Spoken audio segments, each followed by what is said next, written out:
El gobierno del presidente José Antonio Kast, a través del Ministerio de Justicia y Derechos Humanos, removió jefaturas en cargos de confianza del Plan Nacional de Búsqueda que venían de la administración de Gabriel Boric. Los ajustes responden, han dicho, a mejoras en la gestión y en el uso de recursos públicos. Este es uno de los temas que queremos abordar con el diputado Marcos Barraza, quien es parte de la Comisión de Justicia y Derechos Humanos. Le damos las gracias por acompañarnos. ¿Cómo está? Muy bienvenido, diputado. Bien, muchas gracias por la invitación. Gracias por estar con nosotros. A ver, le quería preguntar por esta decisión que tomó el Ejecutivo en las últimas horas. El ministro Rabat decía que se trata de gente, la gente que movió o removió de cargos de confianza, pero confirmó que este plan de búsqueda va a seguir adelante, que eso no ha cambiado y que seguirá con los mismos criterios. ¿Cómo reacciona usted a esta decisión que toma el Ministerio de Justicia? Yo claramente rechazo y desapruebo la medida adoptada por el Ministerio de Justicia y agrego por el gobierno del presidente Kast. No hay que desafectar decisiones de esta envergadura de la conducción presidencial. Claramente, si se tiene conciencia de la importancia del plan de búsqueda, a propósito de que en Chile existen aún más de 1.000 personas desaparecidas, sin paradero, con el dolor revictimizante que esto perpetúa en las familias, con la deuda de la sociedad chilena en su conjunto y, por cierto, con la importancia que esto tiene para tener un tipo de democracia respetuosa de los derechos humanos, no se condice la medida con la importancia declarada. No es un problema de gestión y de buenos recursos. Es un problema esencialmente de tener profesionales competentes que le den continuidad a una política de Estado. Y el plan de búsqueda ha sido legitimado por los diferentes actores de la sociedad, en el entendido de que las garantías de verdad, justicia, reparación y garantías de no repetición son muy necesarias. Entonces, creo que esto se inscribe dentro de un debilitamiento que está haciendo el gobierno del presidente Kast, de las políticas de derechos humanos. Uno no puede desvincularlo de este anuncio de reversar la decisión de expropiar los terrenos de Colonia Dignidad, Mm. en el entendido de convertirlo en un sitio de memoria. Fue un espacio de tortura, de desaparición, de ejecución política, de abusos y violaciones de niñas y niños. Es decir, un espacio de horror y maltrato, de vejaciones increíbles. Y que no se les resignifique, ha generado inquietud en nuestro país, por cierto, que existe claridad de lo dañino de la medida, pero también ha generado inquietud en Alemania. La Sí, se vocera. conocían ayer algunas reacciones. Antes de ir al tema de Colonia Dignidad, que también le quería preguntar, diputado, cuando el ministro Rabat dice que se trataba de cargos de confianza, ¿no creo que usted que estaría en su derecho el de remover a ciertas personas que no están dentro de la confianza?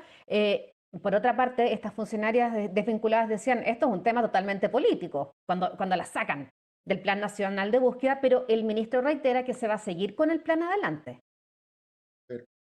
Yo creo que uno no puede desafectar las capacidades, las competencias, la pertinencia y en este caso en particular la continuidad de una política de Estado. No todo el personal, no todos los funcionarios públicos son desechables, y ninguno es desechable en estricto rigor.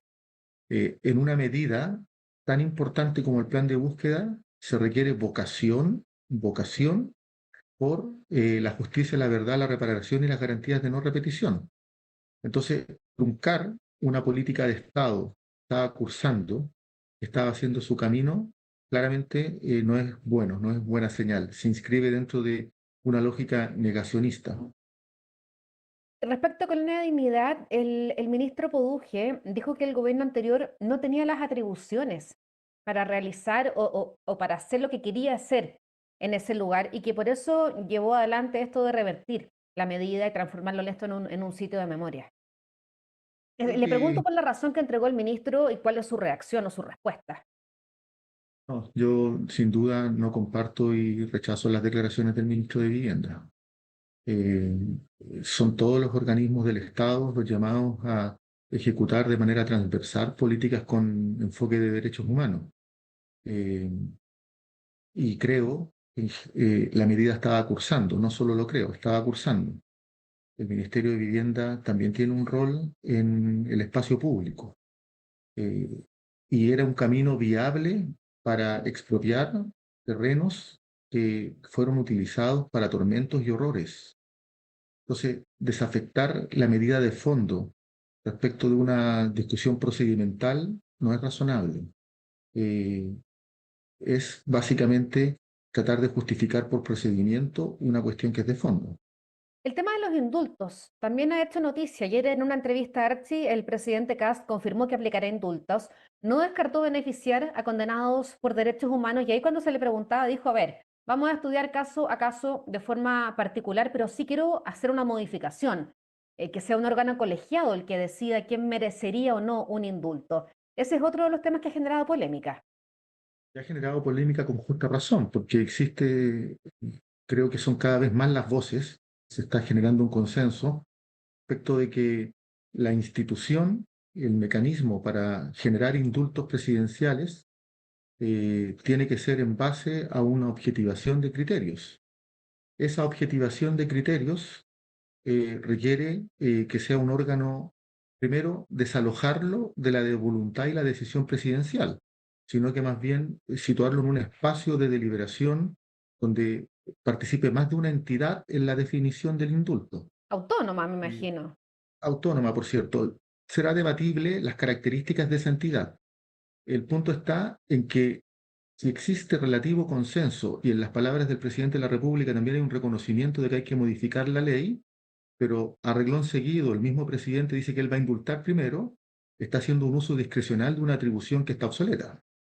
Ese es el problema. Y el problema de fondo es que a quienes se quiere indultar son criminales de lesa humanidad, personas condenadas por violaciones gravísimas a los derechos humanos, tanto durante la dictadura como durante el estallido social. Entonces, claramente hay un uso discrecional y abusivo de una facultad que si él mismo tiene consenso, o sea, se allana a la idea de que tiene que ser otra entidad y que tiene que modificarse la legislación para que, existiendo la posibilidad de indulto, no se relativice por preferencias de una persona en particular, no se justifica. Mm.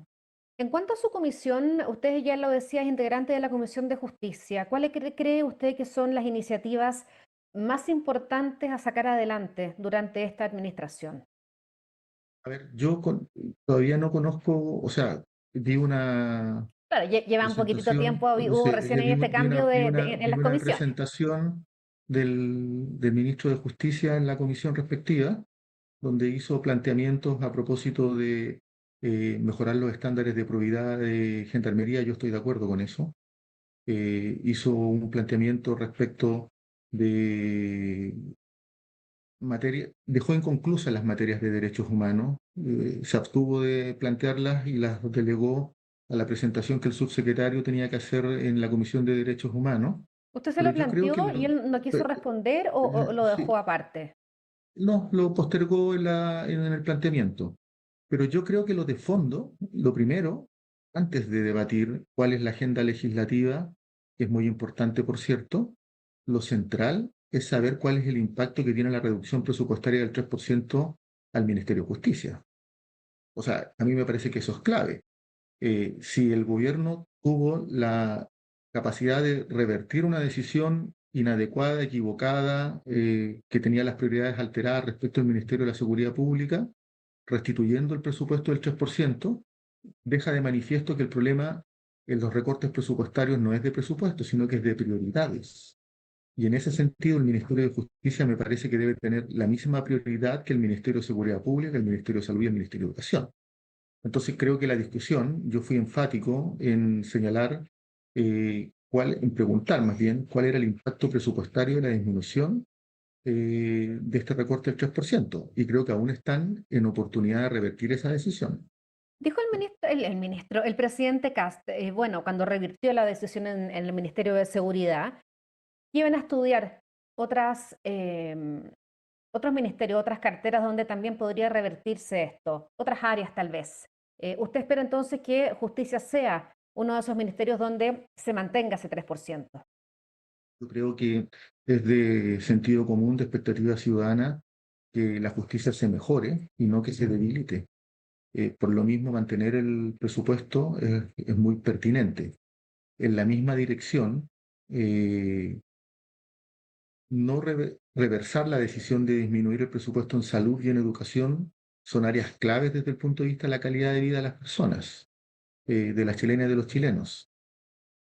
Pero lo de fondo es que el gobierno, de manera, en mi opinión, impulsiva, a propósito de una estrategia comunicacional de declarar el estado de emergencia en Chile, para justificar conductas autoritarias en decisiones de políticas públicas, impulsó disminuciones presupuestarias que hoy día les han significado un deterioro en la evaluación pública prematura al gobierno. Es inédito que el gobierno se desplome en 15 puntos de valoración pública al inicio de la tercera semana de gobierno. No tiene precedente ni parangón alguno. Entonces, creo que lo de fondo es intencionar una discusión muy seria respecto de la pertinencia de las disminuciones presupuestarias, que en mi opinión, habidas cuentas de las carencias y las urgencias sociales, no se justifican. Sí, antes de ir al detalle con ese punto, le quería preguntar por lo que ha ocurrido en los últimos días en cuanto a la violencia en algunos liceos emblemáticos, centros educacionales. Bueno, tuvimos la muerte de una inspectora en Calama, ayer en el Liceo Las Tarrias, bombas Molotov, armas de fuego. Los alcaldes de Providencia y Ñuñoa apuntaron a grupos de extrema izquierda, hablaban de violencia política en estos casos. E incluso el presidente Kast en esta entrevista a Archie decía que había sectores que parece que estaban invernando y ahora que habían despertado, porque han sido varios los casos conocidos en las últimas semanas. ¿Cuál es su opinión respecto a que nuevamente estemos hablando de esto, de violencia a este nivel en los liceos, en las Yo escuelas? creo que hay que distinguir los episodios de violencia uno de otros, A ver, porque la situación del joven estudiante del Liceo de Calama que dio muerte a una inspectora, dejó herida a una profesora y lesionados, heridos a otros estudiantes, es de la máxima gravedad, es una tragedia que no puede ser, en mi opinión, instrumentalizada para efectos de implementar una agenda pública impulsiva y sin la reflexión necesaria. Eh, Creo que pone de manifiesto que el sistema escolar tiene debilidades en términos de un abordaje multidimensional de los conflictos de convivencia escolar. Porque si ese estudiante en cuestión tenía esa conducta, la institucionalidad falló en no darse cuenta oportunamente, en no prevenir y en no contener. O sea, aquí se requiere apoyo hacia los padres, se requiere apoyo psicosocial, fomentar y potenciar la convivencia escolar, programas que resuelvan los conflictos de bullying y acoso, es decir, una mirada lo más integral posible. Restringir el fenómeno que ocurrió en Calama exclusivamente a dimensiones de seguridad pública, que por cierto también es parte del debate, pero restringirlo exclusivamente a eso es prolongar la emergencia de nuevos conflictos, de nuevas situaciones dramáticas. ya, y el lanzamiento ayer de una Molotov, Pero sí, termino la déjeme idea. terminar, sí, sí. Sí. Porque lo que ha quedado de manifiesto es que desde la pandemia en adelante, las manifestaciones de violencia en el espacio escolar se han multiplicado, con repercusiones violentas para los propios estudiantes, para el profesorado, para los asistentes de la educación y, por cierto, también para las familias. Entonces, aquí se requiere una mirada multidimensional, integral, recoger evidencias, no restringir y reducir el fenómeno a una cuestión en particular. Distingo eso de la manifestación de violencia del día de ayer en el Colegio Providencia, si no me equivoco. Sí, en las tardes. Sí, que es muy sospechoso, ¿no? Yo creo ¿En qué yo sentido? que es muy raro que aparezca una violencia de esas características a continuación de estos dos acontecimientos dramáticos que fue la situación del colegio de Calama y luego este estudiante que intentó ingresar con armas al establecimiento escolar en Curicó. Es muy raro. Entonces, yo creo que antes de estar rotulando eh, responsabilidades, hay que investigar, hay que investigar. Eh, no se puede ser tan ligero en las afirmaciones. Pero ha ocurrido Yo creo que antes. Sí, Overoles blancos, lanzamiento de bombas hay, Molotov, han hay- rociado de benzina a directores en el sí, Instituto Nacional, en el Barros Arana. y es absolutamente rechazable, condenable y perseguible. Pero rotular a la izquierda en esto es un error, es claramente una mala intención. O sea, porque yo podría decir que son grupos de extrema derecha. Entonces, hay que ser muy responsables en las afirmaciones. Lo que hay que hacer es investigar y sancionar. Ahí le consulto respecto, porque usted hablaba de la salud mental, que ha sido un tema que tomó mucha fuerza durante el gobierno del expresidente Gabriel Boric. Con estos casos conocidos ahora, especialmente con el de Calama, hay quienes han planteado ideas, por ejemplo, de revisar las mochilas de los alumnos o instalar, que ya se ha aplicado en algunos lugares, detector de metales. ¿Usted estaría de acuerdo con medidas de ese tipo? O sea, la, la ley de convivencia escolar habilitó la instalación de pórticos y es parte de la legislación, lo habilita. Como masificarlo, claro. Sí, sí, pero está habilitado en términos legales y no se ha Sí. promulgado la ley por parte del gobierno del presidente Kast. Yo creo que hay que atender a esa medida, pero creo que no hay que ser impulsivo en la implementación de otras medidas. Una de las variables centrales en materia de seguridad pública es la percepción que se generan las personas en relación a la inseguridad y la apropiación del espacio público es clave. Eh, Hay investigación profusa de que en la medida que se alimentan los controles, esos controles también van generando una sensación de inseguridad y un repliegue social. Entonces, además, habría que ver la constitucionalidad de la medida. Yo creo que una vez que yo conozca el proyecto de ley, voy a pronunciarme en cuestión, pero lo concreto es que no voy a legislar impulsivamente. Creo que en esto, restringir la comprensión de un fenómeno, reducirlo a una variable en particular, es un daño que se le hace a la educación pública. Usted decía que le parecía, creo que usó la palabra sospechoso, que se haya conocido el caso de Calama y la muerte o el ataque a esta inspectora. No le veo nada de sospechoso a la situación de Calama, yo creo que es una No, no, tragedia. no, es que decía, me parece sospechoso, no recuerdo bien qué palabra usó, que ayer se conociera lo de la bomba Molotov en el Liceo Las Tarrias. Y me parece irresponsable atribuirle esto a la izquierda. O sea, me parece, o sea, las conductas disruptivas, Pero la violentas. seguidilla de situaciones así, también lo del arma en Curicó también. No, o sea, yo creo que es un episodio, o sea, yo no quisiera catalogar, o sea, lo de Calama es una tragedia y hay que ver, investigar la condición psiquiátrica del joven Sí, que asesinó a las personas, o a la persona y hirió gravemente a las otras personas, a los otros compañeros de escuela y a, mm, y a la otra profesora en cuestión. Lo de Curicó es un hecho delictivo, también lo otro, pero creo que hay que analizarlo no en términos generales. Analizarlo en términos generales conduce al error interpretativo respecto de las causas, el fenómeno y las soluciones. a su juicio, en el caso del Liceo Las Tarrias, lanzamiento de bombas Molotov dentro del establecimiento, ¿a usted qué le parece ese hecho en particular? ¿No? Absolutamente condenable, absolutamente condenable. No se puede hacer convivencia escolar de esa manera. Hay que tomar medidas disciplinarias, pero eso no me opta a atribuirle esto a alguien en particular.